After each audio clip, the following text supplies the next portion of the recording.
जय माता दी दोस्तों, मैं भाविनी मिश्रा अपने चैनल में आप सभी का एक बार फिर से स्वागत करती हूँ। कैसे हैं आप लोग? आशा करती हूँ आप सब स्वस्थ और सुरक्षित होंगे। आप सभी को कार्तिक पूर्णिमा व्रत की बहुत बहुत शुभकामनाएं।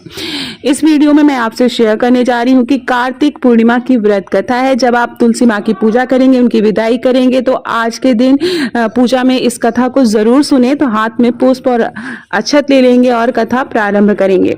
एक पौराणिक कथा के अनुसार तारकासुर नामक एक राक्षस था। उसके 3 पुत्र थे, तारकच, कमलाच और विद्युन्माली। तारकासुर बहुत ही बलवान था। उसने धरती व स्वर्ग पर अपना आतंक मचा रखा था, जिससे परेशान होकर देवताओं ने भगवान शिव से उनका अंत करने के लिए प्रार्थना की। उनकी प्रार्थना सुनकर भगवान शिव ने तारकासुर का वध किया। इससे देवता बड़े प्रसन्न हुए। उसके 3 पुत्र को यह सुनकर बड़ा दुख हुआ और उन्होंने इसका बदला लेने के लिए ब्रह्मा जी की घोर तपस्या की। उनकी तपस्या से प्रसन्न होकर ब्रह्मा जी ने तीनों से वरदान मांगने को कहा। तीनों ने ब्रह्मा जी से अपने अमर होने का वरदान मांगा। ब्रह्मा जी ने अमरता के अलावा कोई दूसरा वरदान मांगने को कहा। इसके बाद उन तीनों ने कुछ देर तक इस पर बहुत विचार किया और फिर ब्रह्मा जी से कहा, आप 3 अलग अलग नगरों का निर्माण करें, जिसमें सभी बैठकर पूरी पृथ्वी और आकाश में घूम सकें। 1000 साल बाद जब हम मिले तो हम तीनों के नगर मिलकर एक हो जाएं।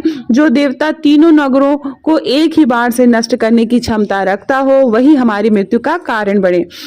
उन सब की नजर में यह एक असंभव कार्य था। उन्हें वह वरदान ब्रह्मा जी के निर्देशानुसार मय दानव ने उनके लिए तीनों नगरों की स्थापना की। तारकच के लिए सोने का, कमला के लिए चांदी का और विद्युन्माली के लिए लोहे का नगर बनाया गया। तीनों ने मिलकर तीनों लोकों पर अपना अधिकार जमा लिया। इंद्र देवता इन तीनों राक्षसों से बहुत भयभीत हुए और भगवान शंकर की शरण में गए। इंद्र की बात सुनकर भगवान शिव ने इन दानवों का नाश करने के लिए एक दिव्य रथ का निर्माण किया। इस दिव्य रथ की हर एक चीज देवताओं से बनाई गई थी। चंद्रमा और सूर्य से पहिए बने, इंद्र, वरुण, यम और कुबेर रथ से 4 घोड़े बने, हिमालय धनुष बने, शेषनाग प्रचंता बने, भगवान शिव खुद बाण बने और बाण की नोक अग्निदेव स्वयं बने। इस दिव्य रथ पर भगवान शिव स्वयं सवार हुए। देवताओं से बने इस रथ और तीनों भाइयों के बीच भयंकर युद्ध हुआ। युद्ध करते समय प्रभु लीला से एक ऐसा समय आया जब तीनों रथ एक ही सीध में आए।